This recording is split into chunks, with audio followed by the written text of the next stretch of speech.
बिस्मिल्लाहिर्रहमानिर्रहीम। मेरा नाम डॉक्टर बासित ज़हीर है और मैं शादबाग में पिछले कोई तकरीबन 25 से 30 साल से प्रैक्टिस कर रहा हूँ। और मैंने देखा है कि मेरी क्लिनिक पे ज़्यादा पेशेंट जो है ना वो डायबिटीज़ के आते हैं। डायबिटीज़ जिसको उर्दू में ना हम लोग शुगर के मरीज़ आमतौर पे कहते हैं कि जी शुगर का मरीज़ है।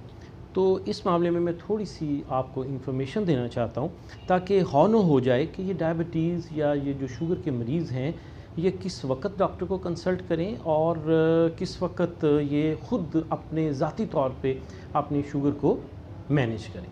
तो सबसे पहले तो ये है कि मैंने ये देखा है कि पेशेंट यूजुअली मेरे पास सिम्टम्स के साथ आते हैं ना जो, तो मुझे ख़ुद ही डायग्नोज़ करना पड़ता है कि इनको शुगर है। हालांकि ये छोटी छोटी जो अलामात हैं ये चाहिए पेशेंट को कि ख़ुद अपने अंदर रखे, विजन इतना रखे कि कम से कम वो किसी टाइम पे ये तो देख सके कि मुझे डायबिटीज़ की तरफ तो नहीं मैं जा रहा या कि मैं शुगर का मरीज़ तो नहीं बनता जा रहा। तो सबसे पहले ये मैं अर्ज़ करना चाहता हूँ आप लोगों से कि अगर फ़र्ज़ करें आपको प्यास ज़्यादा लगती है, नंबर 1, नंबर 2 थोड़ी सी भूख में इजाफ़ा हो जाता है, थकावट ज़्यादा होती है, रात को ख़ास तौर पे रात को उठ के अगर आप 2-3 दफ़ा पेशाब करने जाते हैं, आपकी नींद डिस्टर्ब होती है, तो सबसे पहले अपना यूरिन टेस्ट कराएं और ब्लड शुगर टेस्ट कराएं। ये 2 चीज़ें आप टेस्ट करवाएं अपने ज़ाती तौर पे ताकि आपको सबसे पहले पता चल जाए कि आपका पेशाब और आपका ब्लड शुगर लेवल नॉर्मल है। सबसे पहले तो ये काम किया करें। फिर उसके बाद ये है कि अगर वो नॉर्मल हो तो फिर डॉक्टर को कंसल्ट करने की ज़रूरत ही नहीं, और अगर उसमें कोई गड़बड़ आए तो आप फ़ौरन अपने करीबी किसी भी डॉक्टर से कंसल्ट करें। हाँ, दूसरे नंबर पे ये है कि मैंने देखा है कि पेशेंट यूजुअली जब मेरे पास आता है ना तो वो डायबिटीज़ की कॉम्प्लिकेशन के साथ आता है। कॉम्प्लिकेशन का मतलब ये है कि शुगर उसको कोई तकरीबन पिछले कोई 2 साल से 3 साल से हो रही होती है, उसके साथ ही होता है कि वो डायबिटीज़ से या शुगर की वजह से नहीं डॉक्टर को कंसल्ट करता, वो अपनी बीमारी इस तरह से पेश करता है कि डॉक्टर साहब मेरे पैर सुन्न हो रहे हैं, मेरे नींद डिस्टर्ब है, मेरे पट्ठों में दर्द है। तो ये कॉम्प्लिकेशन स्टार्ट हो चुकी होती हैं उस वक़्त शुगर की। उस वक़्त अगर हम शुगर को कंट्रोल भी करते हैं तो उसमें जो उसने डैमेज करना होता है शुगर ने वो कर दिया होता है उसने।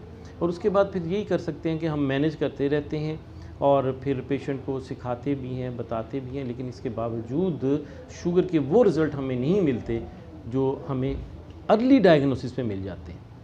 तो इसलिए मेरा ये पैगाम है आप लोगों के लिए कि आप जितनी जल्दी शुगर को डायग्नोज़ करेंगे आप अपनी कॉम्प्लिकेशन में डिले कर देंगे और इससे बेहतर रिज़ल्ट मिलते हैं एज़ कम्पेयर टू कि जब कॉम्प्लिकेशन स्टार्ट हो जाएं तो फिर आप डॉक्टर को रुजू करें। दूसरे नंबर पे ये है कि कॉम्प्लिकेशन इसमें इतनी ज़्यादा हो जाती हैं पेशेंट्स की कि उसको फिर मैनेज करना डॉक्टर के लिए भी मुश्किल हो जाता है। फॉर एग्ज़ाम्पल डायबिटिक फुट बन जाता है, ठीक है, गुर्दे फेल होने शुरू हो जाते हैं, लेग अल्सर हो जाते हैं, पाँव पे अल्सर शुरू हो जाते हैं, तो फिर उसको मैनेज करना बहुत मुश्किल होता है। इसलिए जब भी आप देखें कि आपको ये 3-4 अगर कंप्लेंट्स हैं, जैसे मैंने पहले ज़िक्र किया कि पेशाब का ज़्यादा आना, भूख का थोड़ा सा इजाफ़ा हो जाना, पट्ठों में खिंचाव हो जाना, या फिर रात को सोते हुए नींद का डिस्टर्ब हो जाना, अगर ये आपको है तो आप फ़ौरन अपने तौर पे पेशाब और शुगर का टेस्ट करवाएं फ़ौरन।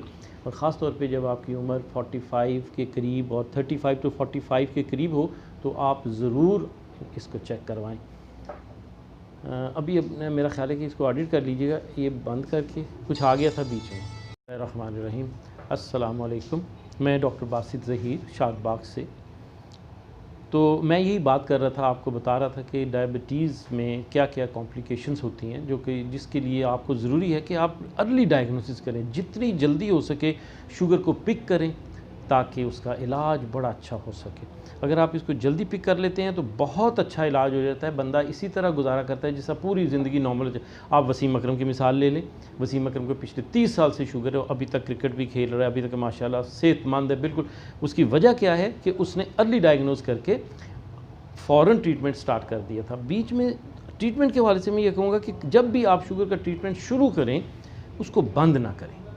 आमतौर पे होता यूँ है कि पेशेंट कहता है कि जी मैंने ट्रीटमेंट शुरू किया है तो मेरी शुगर ठीक हो गई है, तो वो ट्रीटमेंट बंद कर देते हैं। ये सबसे बड़ी गलती होती है पेशेंट की तरफ से कि वो डॉक्टर को बताए बग़ैर अपनी शुगर की दवाई बंद कर देता है, ये सोचते हुए कि जी मेरी तो शुगर ठीक हो गई। हालांकि ये शुगर का इलाज तो कोई ख़ास है नहीं, उसकी मैनेजमेंट है कि आप दवाई खाते रहेंगे तो शुगर ठीक रहेगी। अगर आप दवाई में कोई नागा करेंगे या दवाई बंद कर देंगे तो शुगर आपकी दोबारा बढ़नी शुरू हो जाएगी और फिर वो आपको पता भी नहीं चलेगा और वो अंदर डैमेज कर देगी आपको। तो बेहतरीन ये होता है कि आप जब भी इलाज शुरू करें शुगर का, कभी भी अपने तौर पे बंद ना करें, हमेशा डॉक्टर को कंसल्ट करें और फिर उसके बाद अगर दवाई कम करनी है तो कम करें, या अगर वो कोई और तरीक़ाकार आपको बताता है तो वो इस्तेमाल करें। लेकिन शुगर की दवाई बग़ैर डॉक्टर के कहे बंद ना की जाए कभी भी। ट्रीटमेंट के हवाले से मैं ये अर्ज़ करता जाऊँ कि ट्रीटमेंट ज़रूरी नहीं है कि आप दवाइयों से ही ट्रीट करें शुगर को। शुगर अगर नई डायग्नोज होती है, पहले होती है, तो सबसे पहले इसका ये है कि आप अपना लाइफ़स्टाइल बदलें। सबसे पहले ये है कि आप नॉर्मली आप सुबह उठते हैं, आप एक्सरसाइज भी करें। एक्सरसाइज करने से आपकी शुगर ऑटोमेटिकली यूज़ हो जाती है, उसमें ब्लड में फिर आना कम हो जाती है और शुगर की दवाई की ज़रूरत नहीं पड़ती। दूसरे नंबर पे आप अपना डाइट जो खाते हैं, डाइट में अगर आप चीनी ले रहे हैं, कोई मीठी चीज़ें ले रही हैं, ख़ासतौर पे लोग आजकल ना बोतल का इस्तेमाल बहुत ज़्यादा करते हैं। बॉटल्स पीते हैं, उनको पता नहीं है कि बोतल में चीनी होती है। वो कहते हैं नहीं जी बोतल तो बोतल होती है, इसमें चीनी तो होती नहीं। हालांकि एक बोतल जो 250 मिलीलीटर की है उसमें 3 स्पून ऑफ शुगर होती है, 3 चमचे शुगर की, जो पूरे दिन में आदमी नहीं इस्तेमाल कर सकता। वो एक आप बोतल से आपके अंदर चली जाती है और शुगर लेवल आपका बहुत ज़्यादा रेज़ कर करता है। इसलिए दूसरे नंबर पे ये है कि आप अपनी डाइट को कंट्रोल करें जिसमें शुगर का इस्तेमाल बिल्कुल बंद कर देना चाहिए। हाँ, दूसरे नंबर पे ये है कि जो आर्टिफिशियल शुगर है, ये भी आप अपने डॉक्टर से पूछें कि क्या हमें नेचुरल शुगर भी बंद कर देनी चाहिए कि आर्टिफिशियल शुगर बंद कर देनी चाहिए। आर्टिफिशियल शुगर तो टोटली बंद कर दें, बाकी रह गया नेचुरल शुगर जिसमें आपके फल आते हैं, आपके फ्रूट्स आते हैं, आपकी और चीज़ें वेजिटेबल्स आती हैं जिसमें शुगर होती है। वो अपने डॉक्टर को कंसल्ट करें कि इन खुराक को मैंने क्या तब्दीली करनी है। तो इसका मतलब कि पहले हम अपना लाइफस्टाइल बदलेंगे, दूसरे नंबर पे हम अपनी डाइट को कॉन्शियस करेंगे और तीसरे नंबर पे आती है कि हमने मेडिसिन खानी है। और वो मेडिसिन जो है ना फिर आपने डॉक्टर के टिप के हिसाब से देखना है कि डॉक्टर्स जो है ना वो किस तरह आपको बताते हैं मेडिसिन, वो मेडिसिन आपने उसी।